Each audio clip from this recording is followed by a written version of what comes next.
Will YouTube change my life in 1 year? I'm skeptical. I've been seeing so many videos lately saying, just start, or saying how YouTube changed my life in 1 year, or how YouTube can change your life in 4 months. So many of those videos. And while I believe the YouTubers posting these videos, I also believe that obviously it's a lot easier to talk about success after you have gained success. So I'm trying the opposite way. I'm starting, like, this is my very first video on this channel, and starting from scratch. And the truth of the matter is that I would not have been able to record myself or to do this video only a month ago. And that's because I have a serious performance anxiety issue, and I have not been able to be myself, or to be natural, or to be relaxed even in front of the camera. And I still have a bit of that, but I have overcome a lot of it. And I will talk more about that later in the video, how I have overcome it and now able to actually sit in front of the camera and feel that I can express myself. And I would never have been able to do that just a month ago, like I said. So will YouTube change my life in 1 year? I don't know. I doubt that. But I'm hoping that it will change my life in the sense that I will be able to speak in front of people again. Speak in front of people, being myself, being able to say what I want to say, not thinking about what other people think about me. Because that's my biggest issue, I think. That's what's deep inside me, is that I'm so worried about what they're going to think, so worried about if I'm stuttering or stammering or saying stupid things. So this has always been my issue, and that's also why I can't do a speech in a wedding or something like that. But anyways, I will get back to how I have overcome at least enough that I can sit now in front of the camera and do like Buck Owens said, you just have to act naturally. But you have to have something to offer if you're going to have a YouTube channel. You can't do it just for the money either, whoever is trying to do that. You have to have something you can speak about with passion. And my passion is photography. I love doing photography. And right now I'm sitting at the cottage. And the reason I'm here is because I needed the time out from work, actually. And my doctor, he ordered me to stay away from work, not to think about work even for a few weeks. So I went to, actually, this is a company cottage. My wife is very supportive. She says, you need this time. So she said, just go and enjoy yourself. And so I'm here at this cottage. It's a nice modern cottage, and beautiful view. And I can see here, if I can pan like this, this is the ocean out here, and there's a fjord from the ocean and in towards this bay that I'm in. And it's quite nice, and a lot of light into the cottage. So I'm really enjoying being here, and it leaves me also some time to record my first YouTube video here. So that's good. So like I said, my passion is photography. I've been doing photography for a lot of years. I started off with the first digital camera I had, anyways, was a Canon Rebel. And I never thought of it then, but I thought of it this morning, why they call it the Rebel. And I remember at that point of time, people would say that the digital cameras will never come up to par with the film cameras, because the film cameras is the way to go. And they were probably right. But I was thinking that they probably called it the Rebel, or they might have called it the Rebel, because that camera at that point of time was a rebellion into the world of film cameras. It really was. And the quality was not very good. If I look back on the pictures now, they are horrendous. So anyways, I have excelled from there, and I bring the camera with me everywhere. And what I like to do, at least when the season is right, I pack up my motorbike. And I'm one of those fans of British motorbikes. So I have a Triumph. I had a Triumph Scrambler 1200 before, but now I have a Triumph Rocket 3R. It's an insane motorbike, 2,500 cc, and it has an enormous amount of torque. 221 Newton meter for those of you that know what that means. But anyways, what I would like to do, I like to pack up the bike. I bring a tent and I bring a sleeping bag and my camera, and I just go for rides and I take pictures, and I really, really enjoy it. So earlier this year, I went to Lofoten.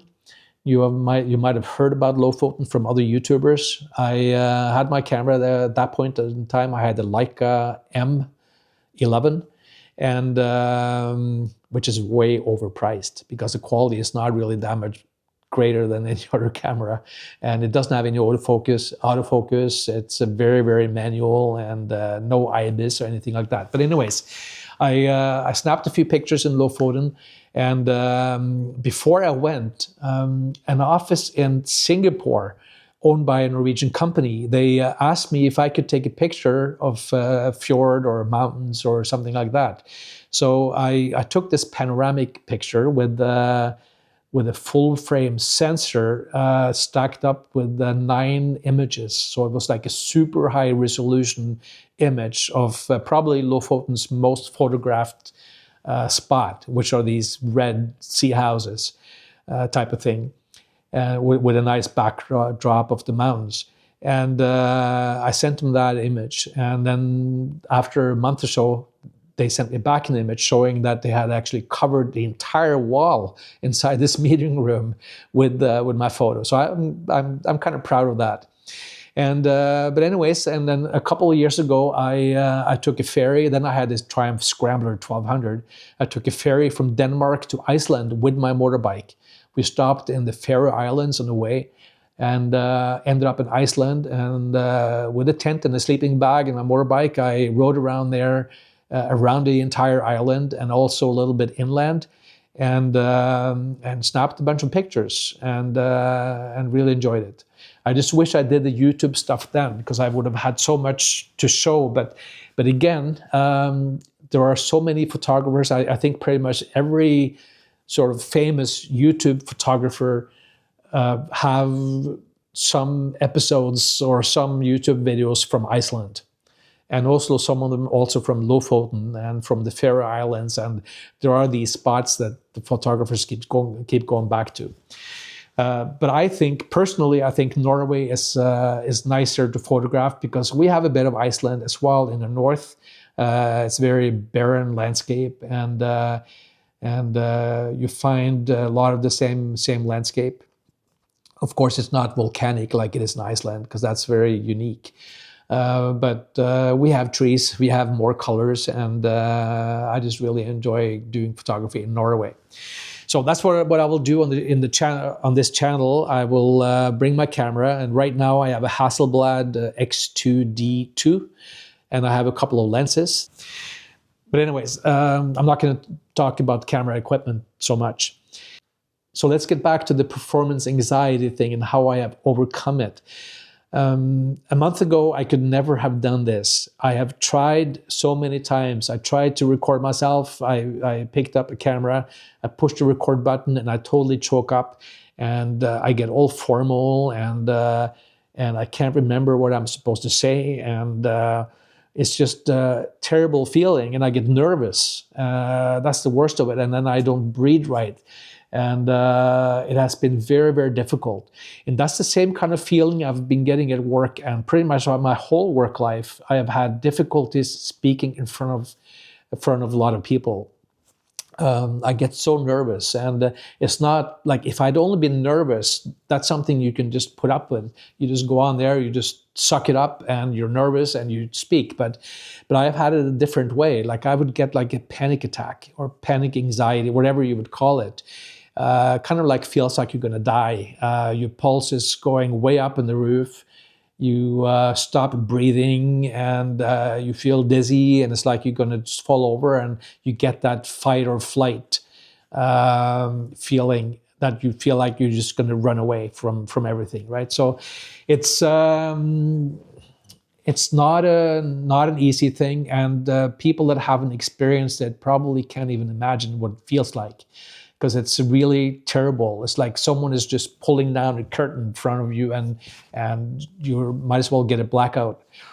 So same thing also happened funny enough, when I turn on the camera to record myself, I would also get the same type of feeling.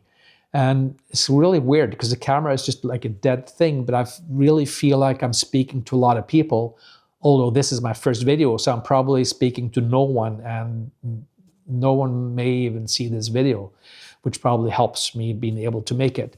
But the way I have been practicing to overcome this, and the reason I think that YouTube might be able to change my life in 1 year when it comes to this, is that I'm getting used to speak in front of people in a very subtle, easy way. So I have been practicing in my car, going back and forth to work, going back and forth now to the cottage, or even just out shopping. I pretend I have a camera. I actually have a little camera that's on a suction cup on my dash, and I speak into the camera, or at least with the camera in front of me. I'm still looking at the road. And I pretend I'm recording, and I talk about myself. I talk about camera gear, camera equipment. I talk about photography. I pretend I'm out taking photos and filming it. And in the beginning, it was very difficult. Even when I tried to do it on my own, just like that, without even recording, I totally froze up as soon as I started to pretend I was recording. So I have been doing it anyways. And slowly but surely, I have been able to sit and just talk in the car to myself. I know it sounds like I'm crazy, and I probably am, but it has worked for me. And then after a while, I put the camera in front of me at home. I pushed the record button, and I had such a difficulty to get started. But then after a while, I calmed down a little bit, and I could actually be myself. And I feel now I can express myself speaking to the camera. So this is how I'm trying to make YouTube change my life in 1 year. I'm not sure if it will work, but it needs effort from my side, same as it does from any of you that want to start a YouTube channel. Some people might say that, oh, he was so lucky, he got there, and he was so lucky and he succeeded. But luck comes to the people that put in effort. At least that's what I believe. If you put a lot of effort into things, then you feel lucky that things are getting into place. And I'm a firmly believer in that. So that's it. I'm not going to ramble anymore. It's been more than enough. I'm hoping that some of you will follow my journey to see if this will take off in one way or another. And I will come back. I will try to make 2 more videos while I'm at the cottage. I'm here for another 4 or 5 days. So I'll see, well, maybe at least 1 more video I will probably make, and then there will be more photography. So that's it. Thanks for watching and listening to whoever has. Bye-bye.